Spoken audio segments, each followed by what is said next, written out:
안녕하세요. 장민욱TV입니다.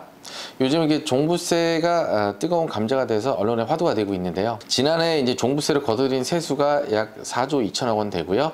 올해는 5조 7천억 원까지 증가할 걸로 예상을 하고 있다고 합니다. 종부세 개정안으로 이미 납부하기 전에 정치권에서는 새로 개편하자는 목소리가 높아져 가고 있는 상황이고요. 매년 6월 1일 기준으로 해서 이미 우리가 7월과 9월에 재산세를 납부하죠. 건물분, 토지분. 그런데 12월에 또 이 종부세를 납부하니까 형평성이라든가 이중과세 논란이 아직도 끊이지 않고 있습니다. 그래서 오늘 종부세 관련해서 몇 가지 이슈를 함께 살펴보도록 하겠습니다. 오늘 도와주실 분이 계신데요. 질문해 주시고 제가 답변하는 형식으로 진행해 보겠습니다.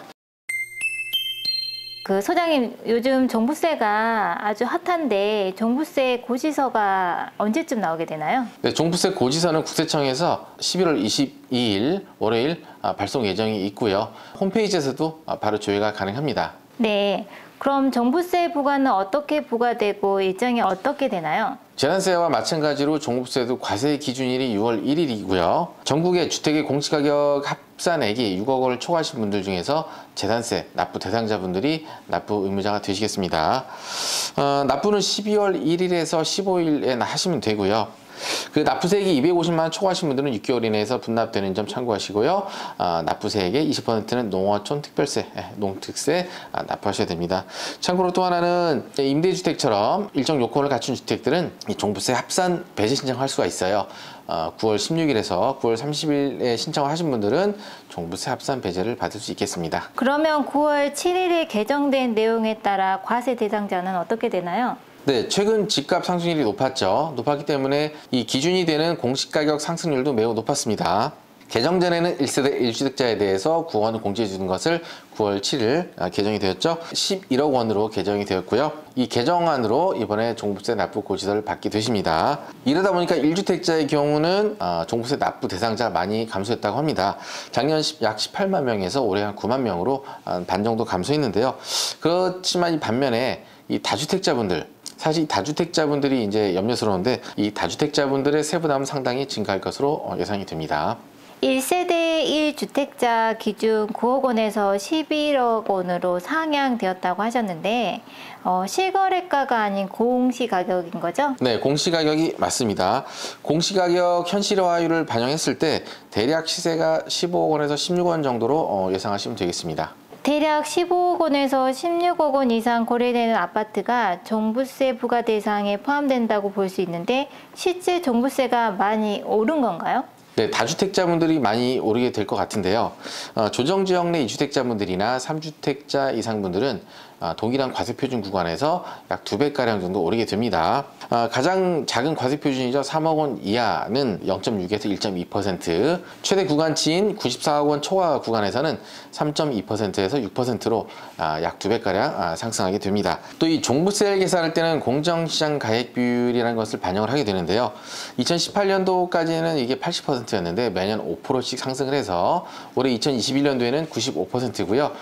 내년 2022년도에는 100%까지 상향되겠습니다. 그리고 마지막으로 이 세부담 상한율이라는 게 있습니다. 전년 대비 납부해야 되는 납부세액에 대해서 상한율이 정해져 있는데요. 조정지역 내 2주택자와 3주택자는 최대 300%까지 상한율이 적용이 되기 때문에 세부담이 더 크게 작용될 것으로 보입니다. 이 종부세 상한율이라는 게 납부세액의 그 상한율 퍼센트를 곱해서 나오는 세액보다 실제 부과 액수가 적을 수도 있지 않을까요? 네, 세부담 상한이 200%에서 300%로 이제 상향 적용된다는 것은 이런 얘기입니다. 작년에 만약에 1,000만 원을 납부를 했으면 올해 상한선은 3,000만 원까지라는 얘기가 되겠고요. 그렇기 때문에 이게 종부세가 무한정 늘어나지는 않고요. 그래서 언론에서 보도된 것만큼은 많지 않을 것으로 보입니다만, 그런데 문제는 올해보다는 이제 내년부터가 문제예요. 22년도부터는 공정시장 가액 비율이 100%로 상향 조정이 되고요. 물론 이제 추가적인 공시가격 상승 부분도 있겠습니다. 여기서 또 올해부터 상한율이 300%를 적용받기 때문에 아무래도 이 세부담은 부담으로 작용할 것 같습니다. 이론상 수치이긴 하지만 예전에 200%를 3년을 계산하고 올해부터 이 300% 적용받는 건 3년을 계산해 보면 200%씩 3년 적용을 하면 8배가 되고요. 반면에 300%씩 3년을 적용하면 무려 27배나 높아지는 이론상 수치가 나오는데, 이론상으로 이렇게 시간이 누적될수록 종부세 세부담이 굉장히 가중될 것으로 보이긴 합니다만 실제 주택시장 가격이나 공시가격 여러 가지 기타 경제 여건을 봐서 달라질 수 있다고 생각이 되기 때문에 그만큼 이 상한율이 민감하게 작용하는 지표라고 볼 수 있겠습니다. 그리고 이제 또 한 가지 첨부를 드리면 1세대 1주택자 중 이제 고가주택분들이 계세요. 이런 분들이 계신데 1주택자의 경우는 보유기간이나 연령에 따라서 세액공제가 추가로 가능하거든요. 보유기간별 5년, 10년, 15년에 따른 20에서 50% 할인율과 연령별 60에서 65, 70세까지 20에서 40% 두 가지를 합산해서 최대 80%까지 세액공제가 가능합니다. 아까 말씀드린 세부담 상한율이 있죠? 이 부분도 1주택자는 150%로 낮기 때문에 상대적으로 세부담이 적을 것으로 예상이 됩니다. 대부분 부부가 공동 소유하는 경우가 많은데 이 경우에도 동일하게 적용이 되나요? 부부가 공동 소유한 경우에는 각각 6억 원씩 공제, 최대 12억 원까지 공제를 받았는데요. 이분들의 경우는 세액공제 적용이 안 됐었어요. 그런데 올해 21년도부터는 이게 적용이 되게끔 바뀌었고요. 그래서 1주택자 특례 적용 신청을 하신 분에 한해서는 단독으로 1주택을 소유한 것을 보아서 물론 이제 공제액은 10억 원이 아닌 11억 원까지만 공제가 되지만 노령자 장기보유 세액공제를 적용받을 수 있습니다. 이분들 역시 아까 종부세 합산배제 신청 기간인 9월 16일에서 30일까지 신청하신 분에 한해서 특례 적용을 받을 수 있습니다. 공동명의 1주택자 특례 적용 신청서라는 거고요. 최초로 신청을 하면 다음 연도에도 변동 없이 계속 적용이 됩니다. 그럼 종부세 합산 배제나 1주택자 특례 적용 신청 기간에 그 신청을 못 하신 분들도 있을 것 같은데요. 네, 원칙은 그렇습니다. 원칙은 그런데 제가 팁 한 가지 드릴게요. 이제 종부세 고지서를 국세청에서 곧 발송을 할 거고요. 고지서를 받아보시면 그 하단에 담당자와 연락처가 있을 겁니다. 여기 연락하셔서 상담 받으시면 방법이 있을 것으로 생각이 됩니다. 그럼 단독 명의와 공동 명의 중에 어떤 게 유리한가요? 아까 공동명의 같은 경우는 12억까지 공제가 된다고 했죠. 그러면 공시가격 12억 원 이하는 당연히 공동명의가 유리할 것으로 보여지고요.